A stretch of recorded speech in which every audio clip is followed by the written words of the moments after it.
ba katinawan daw siya. Katinawan. Ako si Donald Gomez, Katoliko di ako.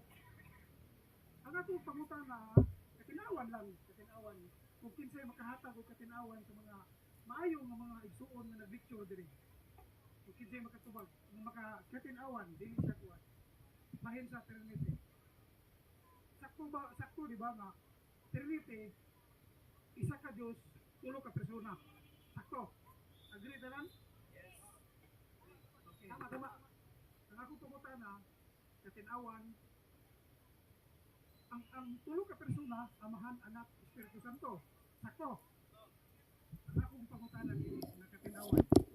Matawag ba ang Amahan ug Espiritu Santo nga persona, na espiritu man sila? Nga sa akong makita, si Jesucristo lang ang persona kanay siya lawas o dugo. So ang akong pangutana